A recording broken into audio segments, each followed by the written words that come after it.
And now, live from the studios of Freedom's Phoenix, Ernest Hancock. Turn on the tube, what do I see? A whole lot of people crying, don't blame me. They point the crooked little fingers at everybody else.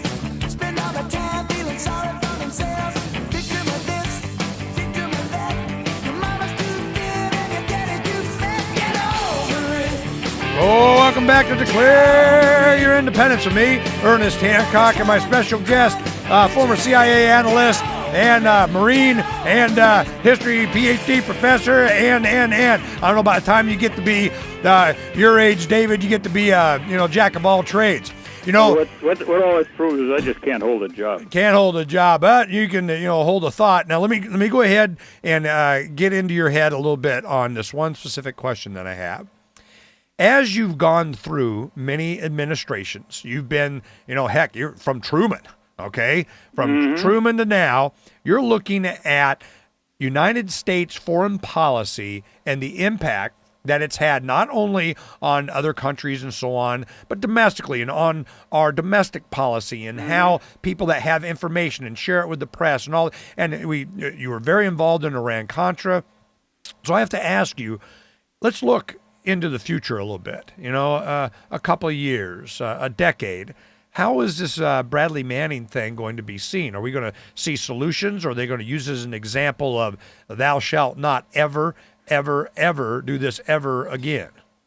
Well, you can rest assured that government, if to use the term broadly, is going to work as hard as it can to try and prevent this sort of thing from occurring again. But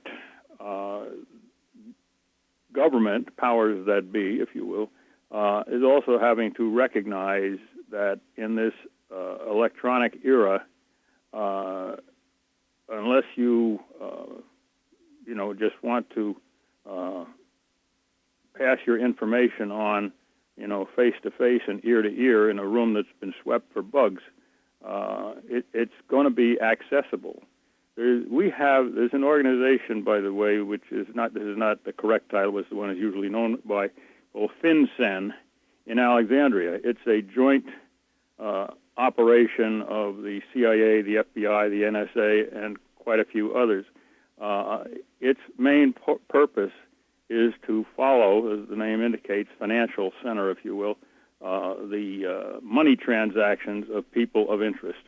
And I can pretty well assure you, if you become a person of interest and you use an ATM machine, they can follow it. I mean, it's just something that has changed so radically in the last dozen or so years. When I was first a young kid in the Marine Corps as a radio operator back in the the first thing you were taught is assume if you transmit, you're intercepted. So you use your codes and your shackles and you're protected as much as you can. But with stuff whipping out into the ether here, the electronic atmosphere, if you will, with emails, Twitters, and so forth, people who are interested in getting the information will intercept it and get it.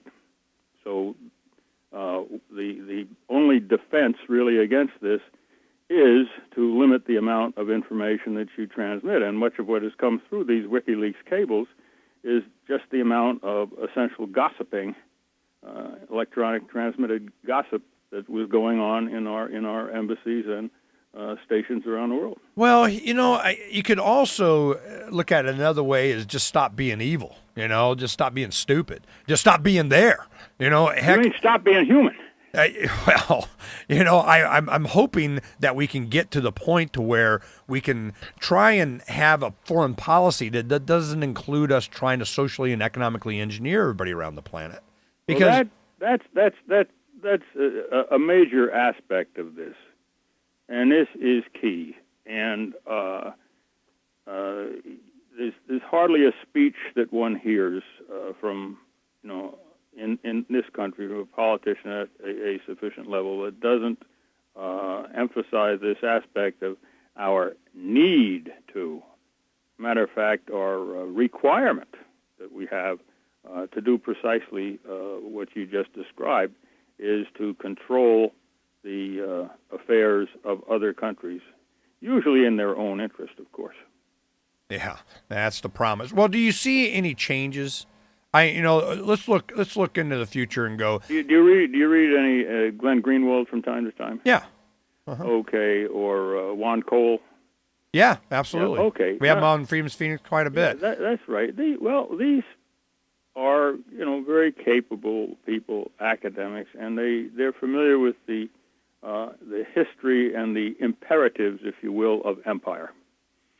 And if you are trying, as the United States is doing, to run what is not called, but in fact is an empire, we model ourselves on the 18th and 19th century British empires with this need to control affairs. And if you ever work in a United States embassy, which I have, the amount of dealing that one has with the legitimate government and the figures in that government, or at least the recognized government, however legitimate it is, I won't say, but the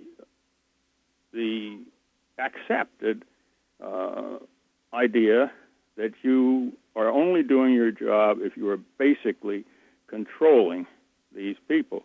And working in Latin America, where that has been the American tradition for the better part of 200 years, the outrage that comes when any government declares itself effectively independent and is not prepared to bow down and say, okay, Mr. Ambassador, what you want is what you get, and we just hope we get paid for it. Okay, now let me, in the short time we got here, let me just throw some stuff out real quick.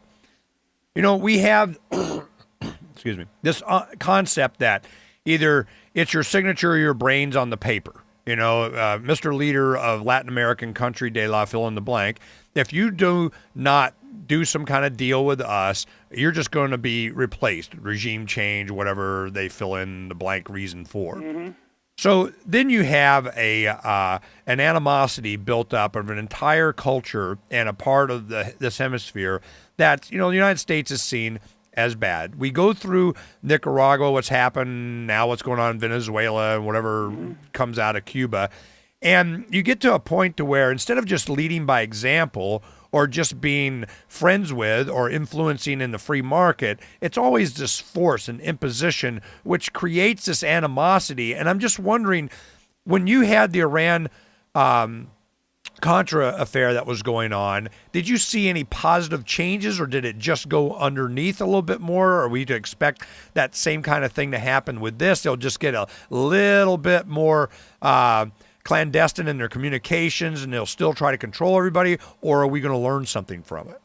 Well, we've learned something from it, and that's and I think you've expressed it, is you try to be a little more clandestine, a little less overt about it. But one of the things that you also want to consider is you deal with this, especially when you are considering the United States and, for lack of a better term, the third world or the developing nations, is that the elite groups in those countries tend to identify far more with the United States than they do with the masses of their own population.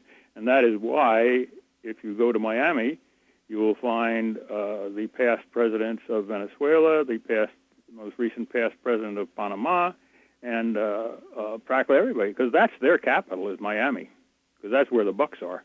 Yeah. So when they're through, this is a painting with too broad a brush, I know, but this is what happens, and they have their representation in the United States Congress. And all I need to do is say the name Roslatinen, and you know who I'm talking about.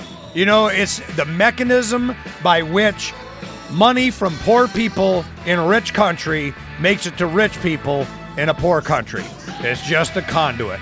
Thanks to David MacMichael for coming on and helping us understand a little bit more about Bradley Manning issue and how it may play out in the future. Uncovering the secrets and exposing the lies. That's what readers of freedomsphoenix.com get every day. Readers of freedomsphoenix.com are constantly provided the information that detail the real news between the lines of propaganda about government policies and the true relationship we all have with coercive governments. Learn the true condition of our economy, innovations and technological breakthroughs in energy, health, computer science, and space travel. Learn the truth well before it's admitted to in the lamestream media, the media that is so last century. Corporate media has evolved into nothing more than distributors of government propaganda, but we now have a fantastic alternative. FreedomsPhoenix.com provides constant news updates on the issues that affect our lives in the most important ways. Our liberty and our property are under constant attack, and FreedomsPhoenix.com provides the understanding behind the propaganda while encouraging the participation of our readers. Join us at FreedomsPhoenix.com. That's freedoms with an S, Phoenix.com. FreedomsPhoenix.com, where the revolution between the ears has already matured.